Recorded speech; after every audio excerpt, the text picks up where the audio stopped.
आपका। आप मुझे बताइए सर कि इस वक्त एक तो हालात क्या हैं, किस तरह के पेशेंट आ रहे हैं, उन पेशेंट्स को किस तरह की समस्या है, ब्रीदिंग से लेकर आईसीयू तक किस प्रकार की प्रॉब्लम वो फेस कर रहे हैं, और लोगों को कोरोना से बचने के लिए और जिनको कोरोना हो गया है वो क्या उपाय करें जिससे उनकी जान बचे। देखिए ब्रजेश जी, इन सब क्वेश्चंस के मैं एक एक करके जवाब देता हूं जी। लेकिन एक बात तो है, पता नहीं आपके इस चैनल की और व्यक्तिगत रूप से आपकी ये कौन सा इंडक्शन इफेक्ट जाता है, इम्पैक्ट जाता है कि इधर आप डिबेट करते हैं और उधर डिसीजन हो जाता है। उसके लिए मैं आप सबका बहुत आभारी हूं, विशेष तौर पर आपका, डॉक्टर वैभव खन्ना का, अग्रवाल जी का। जी देखिए, मेरे पास तो शानदार पैनल है चिकित्सकों का और सरकार के पास आईएएस अफसरों का पैनल है, मैं क्या करूं। देखिए ब्रजेश जी, एक बार आपने डिबेट की कि जो वैक्सीन है वो एकदम सबको ओपन मार्केट में आ जानी चाहिए और सरकार ने मॉडर्ना, फाइजर उन सब की वैक्सीन खोल दी। पिछली बार हम लोग बात कर रहे थे कि भाई 18 से 45 साल वाले बाद इस बार 65% लोग जो हैं जो कोरोना से संक्रमित हो रहे हैं वो इसी उम्र में हो रहे हैं जी। तो उनको प्रोटेक्शन जरूरी है। और आज प्रधानमंत्री जी ने घोषणा कर दी कि 1 मई से 18 से 45 साल के बीच, मतलब 18 साल से ऊपर हर व्यक्ति जो एलिजिबल है वैक्सीनेशन का वो लगवा सकता है। जी। तो देखिए, एक बात तो मैं मान गया कि भाई भारत समाचार और ब्रजेश जी का इंपैक्ट बहुत, वो इंपैक्ट फैक्टर हम लोग जनरल में पढ़ते हैं किसका कितना इंपैक्ट फैक्टर है, तो आपका भाई इंपैक्ट फैक्टर बहुत बढ़िया होने की बहुत बहुत बधाई, नंबर एक बात। दूसरी बात, डॉक्टर सूर्यकांत का कमिटमेंट है, पिछली बार मैंने कहा था मैंने सब चोले उतार दिए हैं, सिर्फ मेरा 24 करोड़ इस प्रदेश की जनता के साथ कमिटमेंट है कि जब भी मैं इस चैनल पे आऊंगा उनके लिए कुछ टिप्स देकर जाऊंगा। आज भी मैं कुछ अपने टिप्स साथ लाया हूं। मैं सोचता रहता हूं कि अपने इन भारत समाचार के दर्शकों को, प्यारे दर्शकों को और उत्तर प्रदेश की जनता को मैं और कैसे घर बैठे और थोड़ा सा सुकून दे सकूं। कहते हैं ना, लोहा लोहे को काटता है। तो कोरोना पॉजिटिव है तो आप अपना एटीट्यूड पॉजिटिव करिए, कोरोना हार जाएगा। आज मैं लाया हूं ऑक्सीजन की समस्या से जूझने के लिए छोटे छोटे से उपाय। देखिए, पिछली बार मैंने आपको बताया था कि अगर आपका केवल कुछ मत जानिए, अगर आप, मैंने जैसे पिछली बार कहा था घर में टीवी नहीं है, फ्रिज नहीं है, कोई चिंता की बात नहीं है तो उठा के फेंक दीजिए, एक पल्स ऑक्सीमीटर घर में रख लीजिए, कोरोना से लड़ना है तो। और अगर उस कोरोना पॉजिटिव व्यक्ति का जो ऑक्सीजन सैचुरेशन है वो 94 से नीचे गिरता है तो आपको चिंता होनी चाहिए। 94 से नीचे चिंता, 4 से 94, 4 से चिंता। 90 से नीचे गिरता है तो आप अस्पताल देखना शुरू करिए।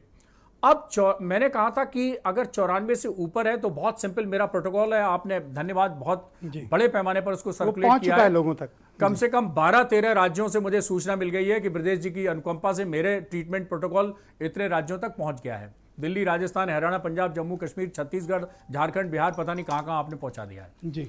और दूसरी बात है कि 94 से ऊपर अगर आपका ऑक्सीजन है तो आइवरमेक्टिन और डॉक्सीसाइक्लिन का जो मैंने कॉम्बिनेशन प्रोटोकॉल बताया है कि आइवरमेक्टिन 12 मिलीग्राम रात को खाने के 2 घंटे बाद, डॉक्सीसाइक्लिन 100 मिलीग्राम सुबह शाम 5 दिन, बाकी विटामिन बी, सी, डी, जिंक और स्टीम इनहेलेशन लेते रहिए और पीने वाली ज्यादा चीजें पीते रहिए, मस्त रहिए, स्वस्थ रहिए, डांस करिए। और हाँ, एक बार जरूर मैंने कही, आइसोलेशन में पेशेंट है लेकिन उसको अलोन मत छोड़िए। There is lot of difference between isolation and alone. उसको एकांतवास चाहिए, उसको अकेलापन नहीं चाहिए। तो हो सके तो उसका कमरा खोल दीजिए, उसको डांस करके दिखाइए, गाना गा के सुनाइए, मिमिक्री करके दिखाइए, कुछ भी करवाइए, राजू श्रीवास्तव बन जाइए, कुछ भी करिए। कमरा खोलने से कोई प्रॉब्लम तो नहीं? नहीं, कोई प्रॉब्लम नहीं। ओके। उस समय उसका मास्क लगवा दीजिए बस। ओके। दूसरी बात मैं आता हूं कि अब ये ऑक्सीजन मान लीजिए जाती है, मैं देखिए आपके सबको प्रशिक्षित कर देना चाह रहा हूं, कम से कम एमबीबीएस डॉक्टर तो आज मैं बनाई, बहुत जरूरी है जी। तो 94 के नीचे अगर ऑक्सीजन जाती है और 90 के बीच में है 94, तब आप क्या करें? कुछ मत करें, रोगी को उल्टा लिटा दीजिए। जैसे ही आप उल्टा लिटाएंगे 3% 5 मिनट के अंदर ऑक्सीजन बढ़ जाएगी। मतलब मरीज को पेट के बल लिटा दिया जाए? पेट के बल लगा दिया जाए, कुछ नहीं, पेट के बल लिटा दीजिए। 3% 5 मिनट के अंदर 3%। और डीप ब्रीथिंग करनी है फिर। मैं कई डॉक्टरों पर प्रयोग किया है। डॉक्टर मरीज जो मेरे इन्फेक्टेड है, मैंने फोन किया, मैंने कहा ऑक्सीजन लेवल बताइए और 5 मिनट के बाद मुझे उल्टा होके फिर बताइए। और एक नहीं, 20 नहीं, सैकड़ों मेरे पास एग्जाम्पल हैं। डॉक्टर्स, अब भाई डॉक्टर से ज्यादा एविडेंस तो कौन क्रिएट कर सकता है। मैंने उनका कि अब बताइए, तो उन्होंने कहा नहीं 91 थी, अभी क्या है, अभी 94 हो गई, 95 हो गई। तो 3% तो मिनिमम पड़ती है। पेट के बल लेट के डीप ब्रीदिंग करनी है अगर ऑक्सीजन लेवल कम हो रहा है। केवल पेट के लेट जाइए, आराम से सांस लीजिए, कोई प्राणायाम करने की या डीप ब्रीदिंग की भी जरूरत नहीं है। केवल पॉस्चर से ही जो हमारे फेफड़े में कोलैप्स एल्वोलाई होते हैं वो खुल जाते हैं, केवल पॉस्चर चेंज करने से। 3% ऐसे बढ़ गई। अब 3-4% के बढ़ाने का और जुगाड़ कर देता हूं मैं आपके दर्शकों की जी। तो आज 6% ऑक्सीजन में देखे जा रहा हूं सिर्फ डिबेट के माध्यम से। अब 94 के नीचे आइवरमेक्टिन डॉक्सीसाइक्लिन का जो कॉम्बिनेशन है वो 94 से ऊपर बहुत अच्छा काम करता है, कोई दवा की जरूरत नहीं, इसी कॉम्बिनेशन के आधार पर सब ठीक हो जाते हैं। अब 94 से गिरना शुरू किया तो डेक्सामेथासोन, मिथाइल प्रेडनिसोलोन या प्रेडनिसोलोन नाम की दवा आती है। डेक्सामेथासोन यूजुअली मैं इस्तेमाल करता हूं 4 मिलीग्राम दिन में 3 बार, अगर 60 किलो से वजन ज्यादा है तो 8 मिलीग्राम 3 बार। इसके इस्तेमाल करते ही 3% और बढ़ जाती है, तो 6% का बोनस आपको घर बैठे मिल गया। इन दवाओं के नाम कृपया दोहरा दें। जी, स्टेरॉइड कहते हैं हम लोग। स्टेरॉइड एक हम लोग के डॉक्टरी भाषा में रामबाण दवाएं कही जाती हैं। हमारे 2 सहयोगी डॉक्टर बैठे हैं, वैभव खन्ना तो मेरे क्लास फेलो और दोस्त हैं, और ये छोटे भाई अनूप बैठे हैं।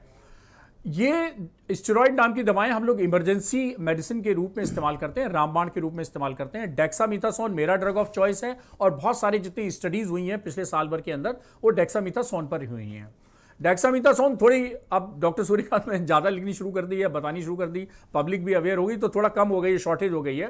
तो मिथाइल प्रेडनिसोलोन या प्रेडनिसोलोन भी आती है। इसके इक्विवेलेंट मेडिकल स्टोर वाला कैसे लिया जाए, कितनी बार लिया जाए? मेडिकल स्टोर वाले को आप बताएंगे कि देखिए अगर आप 4 मिलीग्राम वाली डेक्सामेथासोन है तो आप दे दीजिए, मुझे सुबह दोपहर शाम खाना है। नहीं खाना है तो प्रेडनिसोलोन की 20 मिलीग्राम की गोली एक रोज खानी है, या मिथाइल प्रेडनिसोलोन की गोली भी 4 मिलीग्राम सुबह दोपहर शाम खानी है।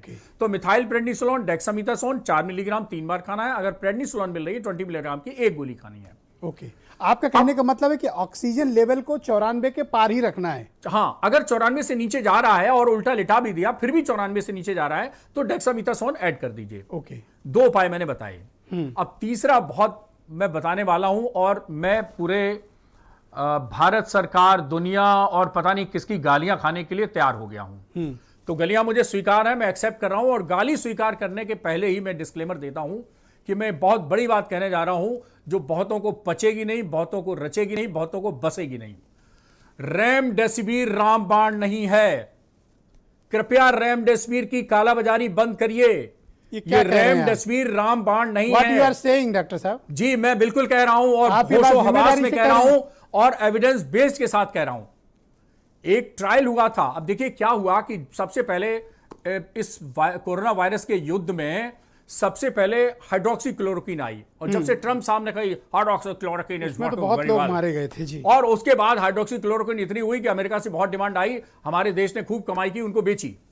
लेकिन हाइड्रोक्सीक्लोरोक्विन बाद में फ्लॉप दवा पाई गई और उसको बंद करना पड़ा।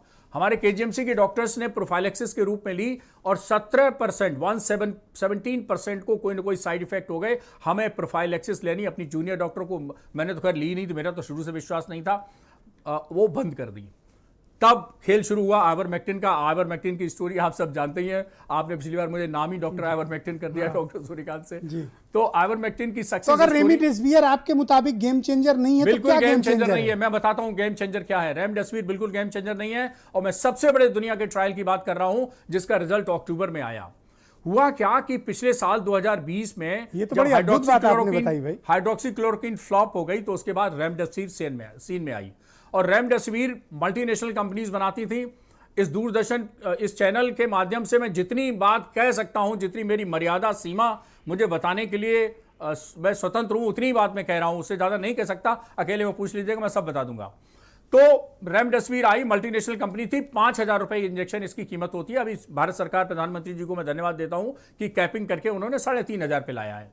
लेकिन कैपिंग करने से फायदा क्या हुआ है? बालाबाजारी हो रही है। आगरा में मेरे एक दोस्त ने 50,000 की रेमडेसिविर का इंजेक्शन लिया। डॉक्टर साहब, आप तो खुशकिस्मत हैं, गोरखपुर में 80,000 रुपए में मेरे एक दोस्त ने खरीदी है। चलिए, मेरा दोस्त थोड़ा बार्गेनर अच्छा होगा ना। तो 6 इंजेक्शन लगते हैं। सोचिए, आप नॉर्मल कीमत 5,000 की ली जाए तो 30,000 रुपए की थेरेपी पड़ती है नॉर्मल। अगर 50,000 और 80,000 में होगी तो कितने लाखों में कीमत पहुंच जाएगी। ये तो आपने बड़ी मानवता पर मदद की कि ये रेमडेसिविर गेम चेंजर नहीं है। जी बिल्कुल नहीं है। उस स्टडी की मैं बात कर रहा था जो कि अक्टूबर में आई। उस स्टडी में क्या किया गया कि सीवियर मरीजों को जो वेंटिलेटर पे थे उनको एक ग्रुप को रेमडेसिविर दी गई, दूसरे को नहीं दी गई। स्टडी के दौरान पाया गया कि जिनको रेमडेसिविर दी जा रही है उनमें मौतें ज्यादा हो रही है। उन्होंने कहा भैया ट्रायल रोक दो। ट्रायल रोक दिया गया। विश्व स्वास्थ्य संगठन कहने को मजबूर हुआ कि हमें यह डायरेक्शन देना पड़ रहा है कि रेमडेसिविर सीरियस कोविड मरीज के लिए फायदेमंद नहीं है, उल्टा नुकसान करता है। तो कृपया जो आपके दर्शक हैं उनको तो मैं कालाबाजारी से बचा ही सकता हूं। आज मुझसे जिसने पूछा है, मैंने कहा कि गांधी ने एक समय जब ये कहा था अंग्रेजों से कि कह दो अंग्रेजों से मुझे अंग्रेजी नहीं आती है, आज डॉक्टर सूर्यकांत कह रहे हैं कि मैं रेमडेसिविर नहीं लिखता हूं, ना पसंद करता हूं, और ना ही ये रामबाण है। थैंक यू, बहुत गेम शुक्रिया। चेंजर है ऑक्सीजन, और गेम चेंजर है स्टेरॉइड, और गेम चेंजर है अर्ली डायग्नोसिस, गेम चेंजर है अर्ली ट्रीटमेंट। बहुत अद्भुत बात आपने कही, बहुत शुक्रिया आपका, और इसीलिए लोग आपके इतने दीवाने और फैन हैं। नेहा शालिनी दुआ, दूसरी वेव से निपटने के लिए सरकार के पास कोई तैयारी क्यों नहीं थी? नहीं, ब्रिजेश जी, ऐसा कहना कि बिल्कुल तैयारी नहीं थी, ऐसा नहीं है। और अभी जो डॉक्टर साहब बता रहे थे, मैं उनको ये कहूंगी, जैसे उन्होंने कहा कि कुछ लोगों को बुरा लगेगा या मैं ये शब्द बोलूंगा, हमें बिल्कुल बुरा नहीं लगा, और अच्छी बात है, आपके लिए नहीं कहा सच्चाई मैंने, पता आप होनी गलत